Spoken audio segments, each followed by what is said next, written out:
Hello everybody and welcome back to a brand new video. We just hit 37,400 subscribers. Can we get to 38K by the end of the month? Please like this video down below and subscribe to my channel. But before we get started, I'd like to tell you guys about my friends over at Leer Capital. We all knew the market had to correct at some point, right? But no one could imagine what we're seeing today. COVID-19 is a human tragedy, and it's also an economic tragedy as the global economy is collapsing all around us.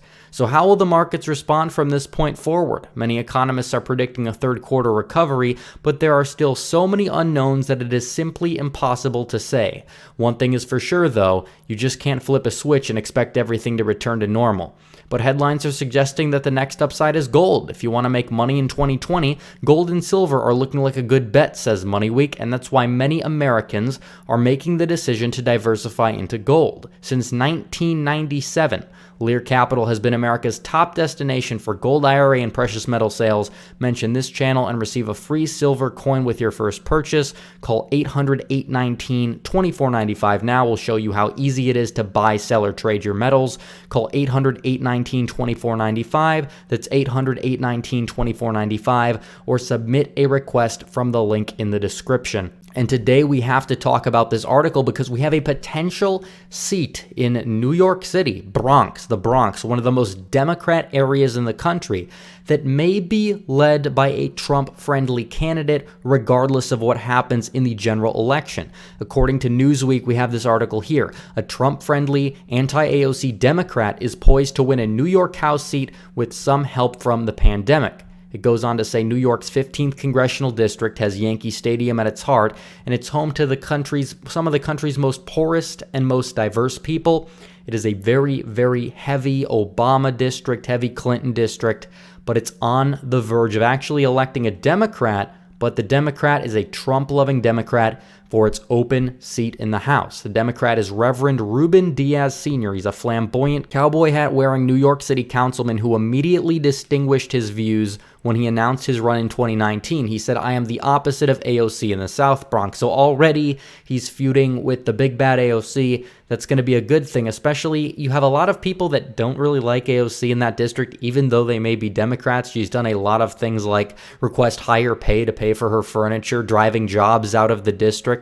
It's not necessarily the best look for a poor district to drive out high-paying jobs. So it's actually very good that you have some Democrats running against AOC, but apparently it gets a little bit better because the guy also is a little bit of a Trump-friendly kind of guy. He might, I don't know if it exactly mentions him liking Trump specifically, but he is very, very conservative. And the article goes on to say that as national Democrats, opponents, and progressives like Planned Parenthood and LGBT groups in a panic because the 77-year-old minister has a history of making inflammatory statements about homosexuals and strongly opposes abortion because of his religious beliefs. So he's kind of based on a plethora of issues here, which is a very good thing. Eric Koch, I don't believe he's related to the Koch brothers, but Eric Koch of the anti-Diaz super PAC Bronx United told Newsweek that adding him would be an unreliable Democrat vote in the House caucus.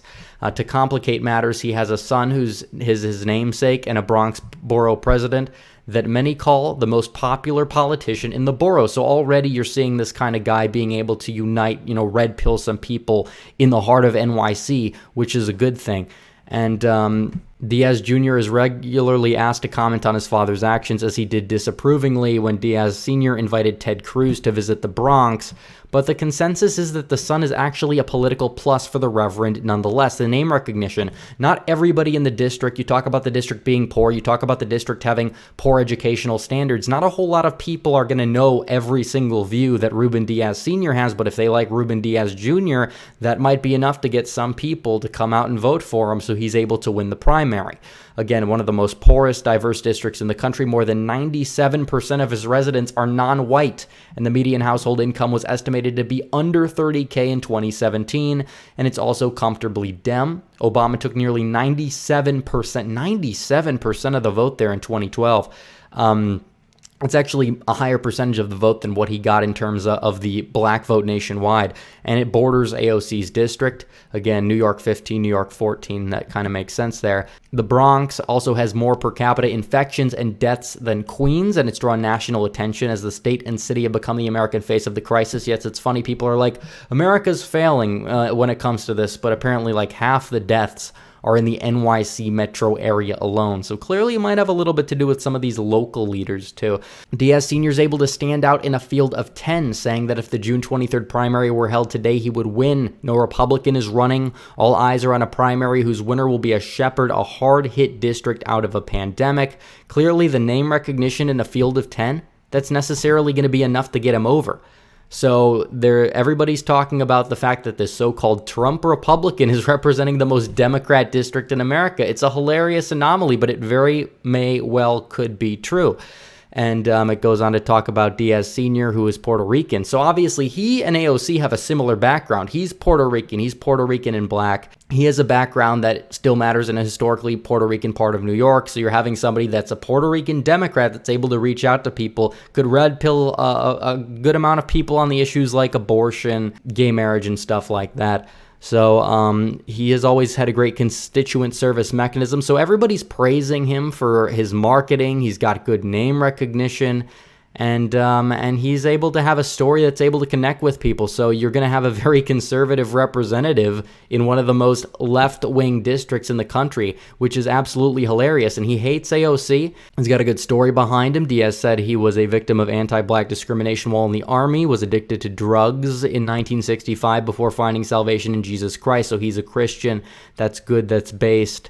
An analysis of his spending found he spent $31,000 on, okay, so Newsweek and the left-wing media is spending time attacking him, which is another good thing. Here's a picture of the guy right here. Always wears this cowboy hat, has a big personality, fairly charismatic.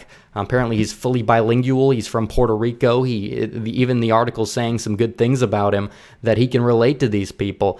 And it's hilarious that the Democrats are so incompetent that they could very well be electing a Donald Trump supporting anti-AOC Democrat. So everybody's attacking him. They're using the same slurs that they use, the same communist level slurs that they use against the Republicans, things like homophobe, sexist, anti-choice, all this nonsense.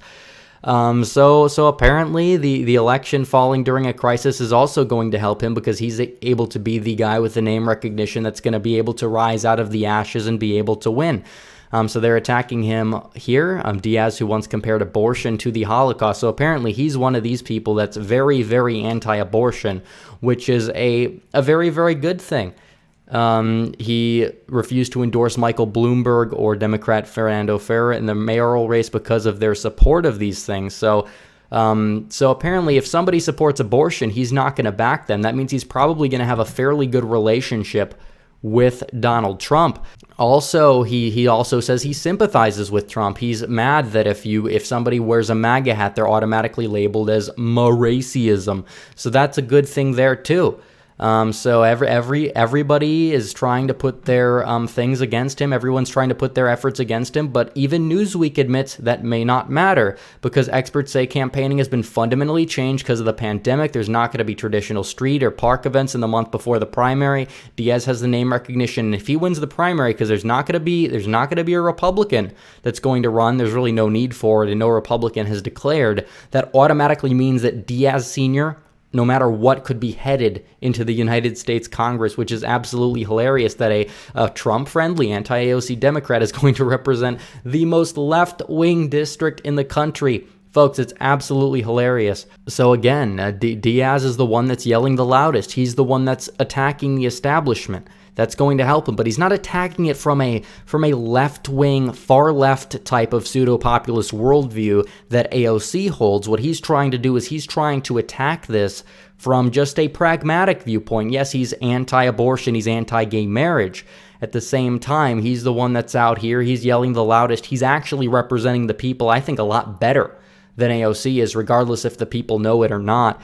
So here you have it. This is a very interesting article I read. The fact that you have a Democrat who has sympathized with Donald Trump, who hates AOC, calls himself the anti-AOC. that's going to be a big thing. He's a 77-year-old minister. He's running for Congress, and all the metrics are showing that he's in a very, very good position to actually win this seat. And he's very flamboyant. He wears a cowboy hat. He's going to be a meme instantly. And honestly, Republicans very may well have, this guy voting with Trump probably around 60-70% of the time, kind of like a Henry Cuellar type of situation.